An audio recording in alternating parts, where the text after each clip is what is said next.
Hey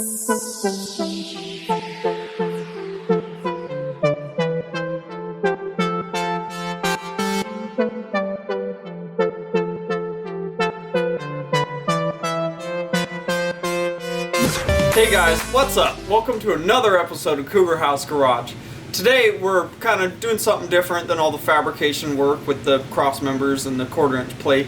We're going to go ahead and move on to actually centering up the frame beneath the cab, and then we're going to drop the cab down and cut out the floor wherever the transmission and the driveline have raised up a little since we've changed their position in the chassis. So we're going to go ahead and drop it down, mark it out, probably pull out the driver's seat, passenger seat, back seat, and then go ahead and cut the floor out. So stay tuned. So yeah, you know, there's our drive line. We got to make a channel in the floor for it. Transmission is raised up a little bit because before it was almost like touching the floor as far as the transmission pan went. You know, all to, you know, level out the engine and bring the front of it down. Brought that up, you know, so under here you can see where we already modified with the gray paint. So we're gonna probably cut right there again and then raise it up to wherever we have to. And then we'll probably just leave it open and put some plastic over it on something or something like that until we get, you know, the Chevy straight axle project in here and the Toyota 2JZ, get that thrown in real quick. We just got to get this guy buttoned up. But you know, after we cut out the floor, then we'll pull the engine out, take the driveline off, dismantle all these front parts, and then paint the frame, because we got to do that. You know, we'd hate to have all this fabricated nice stuff rust on us because it's all raw. You know, so we're gonna, you know, get that done, and then next week we'll probably do that, make some bag mounts real quick because they changed position when we mounted on our Michigan Metal Works arms, so we got to switch those up. But then after that we'll paint the frame. You know, I got, you know, this paint over here. I have this TransStar, that stuff for direct to metal, and then I got some other like black base coat paint that I'm gonna use. I ordered off Amazon. It'll be here on Friday, so Monday we'll be able to tackle cleaning up this frame and then painting it. But yeah, let's figure out how we're gonna get this chassis centered up here.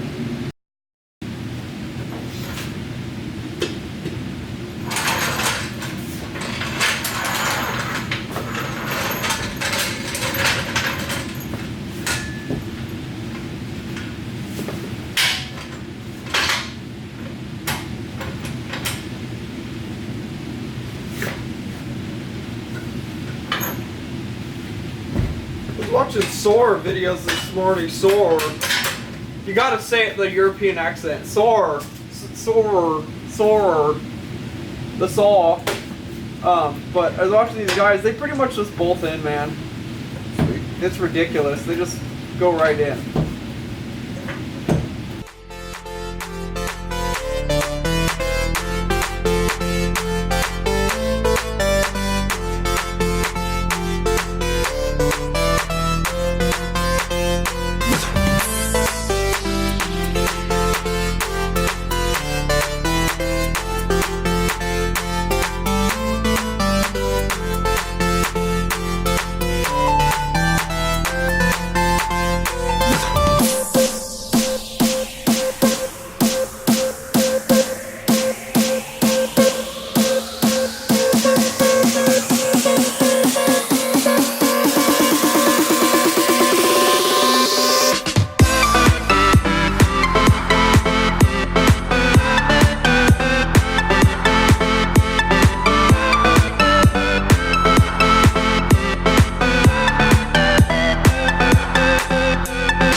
Now that we got the truck kind of lowered down onto the chassis, we're able to figure out how we're gonna cut the floor up.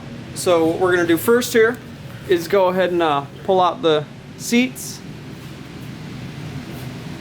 and get them put in the back room of my house.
Now that the seats are out of it, we're free to go ahead and cut the floor without anything bothering us or anything being in the way, so that's nice. So in here, we'll just protect that harness that goes across with some stuff as we're cutting. And then we'll see, Brandon will measure and see where exactly we have to cut to raise the transmission part. And then, you know, we'll do that channel to the back for the driveline. Alright, let's get the measuring tools out, and the angle grinder out with the cutoff wheel, fire up the time lapse.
We got the floor all cut out for the driveline and the transmission from its change position. Looks pretty cool.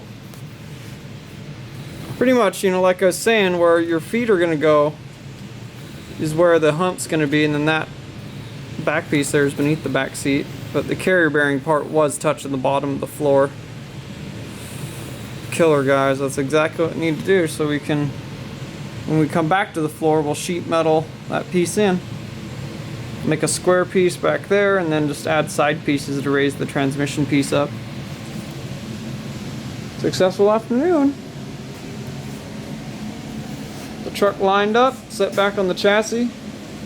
Yeah, the lift arms are there. We have to set it, but you know, the frame's raised up. See the blocks of wood? Oh yeah, it's got the frames up. So it's pretty much where it's going to be. Yeah, that's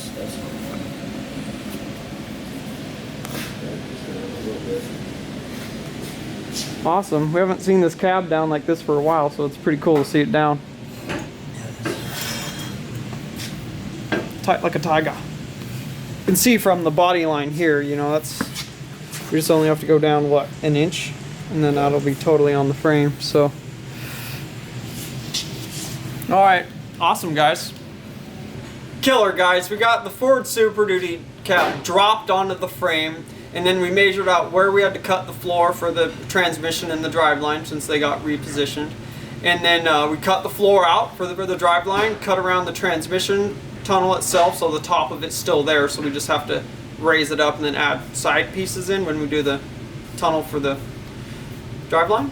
So we got that cut all out, we got the cab lowered back down onto it, so when we come back to the inside of the cab, we'll make those sheet metal channels and then make those side pieces for the trans tunnel. But what we'll do before we do that is, you know, once we got this all done, next week we'll raise the cab back up, and we got to move on to remaking our bag mounts, because we had like some Conti-Tech, something like that, bags on there, and we changed out to Airlift Performance Dominator 2800s, and they can take 600 psi of, you know, load. So we're going to upgrade to those, so we got to change our bag mounts a little bit on the front of the frame. So we'll do that then next week, and then since we're using Michigan Metalworks lower control arms with Jebius joints, those are super, super cool, and then to make these bag mounts integrate with those is going to be pretty awesome. Then we just got to weld the shock towers on, and then we'll be able to pull the Cummins out and mask off the garage and the floor and go ahead and paint the frame up before we drop the engine back in, put the cab on, and get that out, and then we'll cover it up with like some plastic on the inside or something, so we'll get back to that truck when we're done with Eric's Chevy Silverado straight axle project, and the little Toyota pickup with the 2JZ. We have to get that done before the Chevy truck. So and that system's 2 engine mounts and a transmission mount, and then that'll go back to the owner, and then we'll get started on the Chevy. And then once we're done with the Chevy and kind of midway through the 5th generation 400 straight axle, we'll come back to the Super Duty. We'll make those sheet metal panels for the floor, and we'll move on to figuring out how to actually get it. It'll run and start, but we just have to do some custom transmission tuning stuff with the transmission, because we have a standalone transmission controller for it. So we'll move on to that stuff then, guys. But hey, please leave a comment, let us know what you think of doing all this to the Super Duty, cutting out the floor and stuff. And then please check us out on Instagram, guys. Please check us out at Facebook/CougarHouseGarage, and check us out at Facebook. So, I mean, or cougarhousegarage.com, I mean. But yeah, guys, not much else to it. I mean, thanks for watching this afternoon, and we'll catch you guys in the next episode. Yeah.